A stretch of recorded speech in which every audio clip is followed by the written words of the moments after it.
Just for today lunch, I wanna cook orange chicken. This is 800 grams chicken thigh, chicken parts.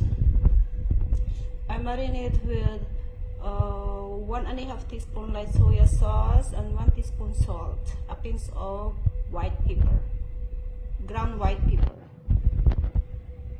juice of 3 oranges. I put 1 teaspoon white vinegar, half teaspoon salt, and 2 tablespoons of sugar. Then we need half teaspoon of cornstarch and 2 tablespoons of water to thicken. We need to coat lightly with cornstarch before deep fry.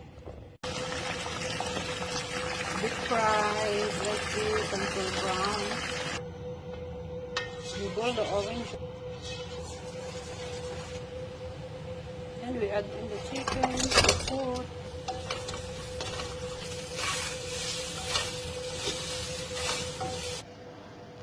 My orange chicken is done.